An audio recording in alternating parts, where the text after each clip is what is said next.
పవన్ కళ్యాణ్ ఇతడు ఎప్పుడు ఏం మాట్లాడతాడో అతనికే తెలియదు. ఒక మాట మీద నిలకడలేని మనిషి. ఊసర వెళ్ళిలా రంగులు మార్చడంలో దిట్ట. ఇలా ఎన్నో అంశాల మీద పవన్ కళ్యాణ్ ఒక బాధ్యత రహిత్యంగా ఎన్నో సందర్భాల్లో మాట్లాడాడు. తాజాగా ఏదో సభలో ఏం మాట్లాడుతున్నాడు? కులాల గురించి మాట్లాడొద్దు. కులాల గురించి ఈ రోజులలో కూడా కులాల గురించి మాట్లాడడం ఏంటని చెప్పి పెద్ద లెక్చర్స్ ఇస్తున్నాడు.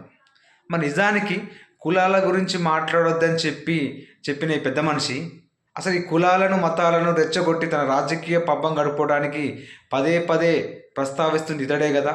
గత 2-3 సంవత్సరాల నుంచి కుల ప్రస్తావన మత ప్రస్తావన తేకుండా ఇతడు రాజకీయాలు చేయట్లేదు.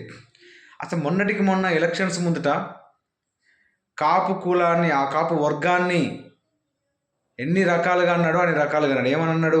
మీకంటూ కులపిచ్చి లేదా, మీ కులపు నాయకుడిని నేను, మీరు నాకు ఓటేయరా, మీరు ఓటు వేస్తే నేను ముఖ్యమంత్రిని కూడా అవుతానని చెప్పి ఎన్నెన్నో మాటలు మాట్లాడి ఆ వర్గాన్ని రెచ్చగొట్టిండు.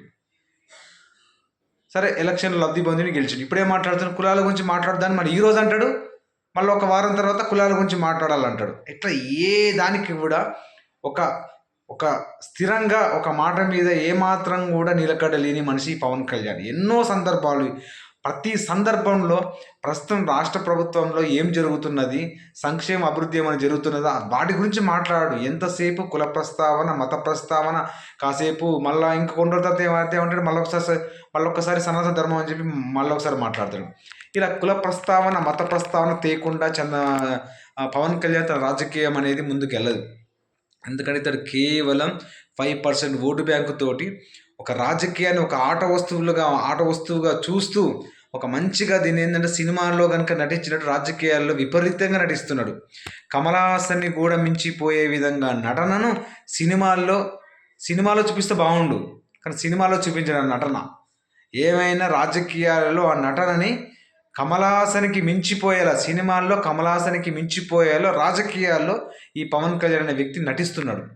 రాజకీయాలను ఒక ఆట వస్తువుగా భావించి ప్రజలను ఏమార్చి ప్రజలను రెచ్చగొట్టి ఈ ఎల్లో మీడియా విషప్ మీడియాతోటి ప్రజలకి ఏమాత్రం మంచి చేయకుండా ప్రతి సందర్భంలో తనకంటూ ఉన్న కొంతమంది ఫ్యాన్ ఫాలోయింగ్ని ఆ యూత్ని చెడగొట్టడానికి తప్పిస్తే ఇతని వల్ల రాష్ట్రానికి కానీ సమాజానికి ఏ ఉపయోగం కూడా లేదు. ప్రజలారా, మీరు చాలామంది ఇంకా రియలైజ్ చాలామంది ఇంకా కొంతమంది యూత్లో ఇంకా అతని వెంట నడుస్తున్నారు కదా. మీరు ఒకసారి ఆలోచించండి. ఎన్ని మాటలు మాట్లాడండు. ఈరోజు మాట్లాడిన మాట రేపు ఆ మాట మీద ఉండడు. కులాలని మతాలను రెచ్చగొట్టి రాజకీయాలు చేస్తున్నాడు పవన్ కళ్యాణ్ దిట్ట.